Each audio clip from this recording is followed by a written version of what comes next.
This is the Knowledge and Mileage podcast. Now, I went to a photo shoot, a couple of photo shoots. One of my last ones was at Dr. Dre's gym. And they looked at me and they said, Brandon, looks like it's going to be the last photo shoot you're going to have with Muscle and Fitness. And I said, really? And they said, yeah, it looks like you're going to be moving to flex. And I'm thinking to myself, how am I going to move to flex? I'm not a pro bodybuilder, you know?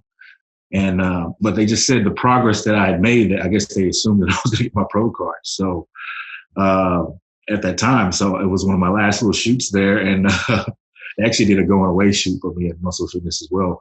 But yeah, and we shot a cover, one of my last shoots for Flex magazine as an amateur. So I actually was, after that USA's, I had opportunity to sign with a couple of magazines. I decided to sign with Reader Magazine, Reader Publications. I didn't win my, in 2007, I came in second in the heavyweight class, but it was just such a buzz back then. You had Trey Brewer, we had Flex Lewis. A lot of the amateur guys were getting contracts in the good old days. So yeah, they put me on blast. By 2008, of course, at the USA's, I won my pro card, but I came in second at nationals that year as well. And I worked with a coach for the first time, which was Hani Rambod, who had interest in me as a physique athlete as well, because he saw the potential as well, of course. But yeah. It was a wild ride. So it wasn't nothing that it wasn't a crossroad for me. It was just more progression in a sense. It just kind of, life just kind of led me in this direction. Got it. Okay, well, that gives me a better timestamp. So I'm assuming it must have been about 2006 that shoot happened then. And you mentioned that you went on to moved with Hani Rambod. You worked with Neil Hill for a little while as well, because I remember that we worked out together. I think we hit a leg session as myself, you, Simon Pham, I believe Hide Yamagishi was part of that workout as well, because his body is lying all over the floor there. It was a good workout that time. So at this time, you know, that pivotal moment, 2006, did you think, or at any point, did you think that, okay, I'm gonna try to be on that Olympia stage. I'm gonna try to place top 10, top 5, 3, win it. What was in your head then? At that point, you know, at that very experience, at the actual show, when I saw Ronnie, what I thought was impossible happened. I knew that point inside that I was going to be on that stage. At that point, I knew I was a champion. At that point, I knew. It's like I just found purpose in it right there. This is for you. It's basically what I heard. This is what you're supposed to be doing. And at that time, it was overwhelming, and I wasn't really fully ready to accept that was completely for me. I was like, okay, I'll do my best. You know, that was my attitude. I will do what I can. And, you know, I tried to forget about the mountaintop for a minute because it was such an overwhelming thing. I put it in the back of my mind.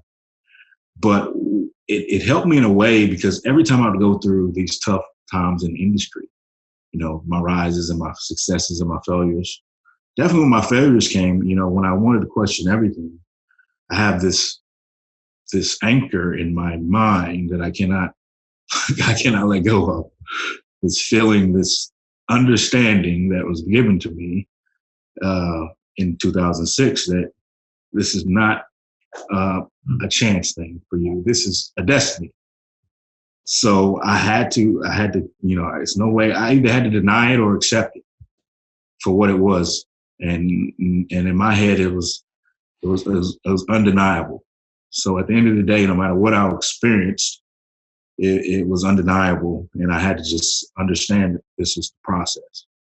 And I didn't know the timing. I didn't know when I was going to get to the destination, but I just had to be open enough to be aware of the doors that were opening and the work that needed to be done, no matter what I was going through.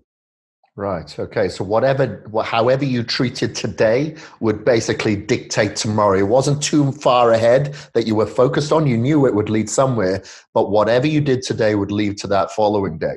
And when, you know, obviously you won the Arnold Classic, and then you had two people before you that had won the Arnold Classic, such as Dexter Jackson and Ronnie Coleman, that won the Olympia in that same year.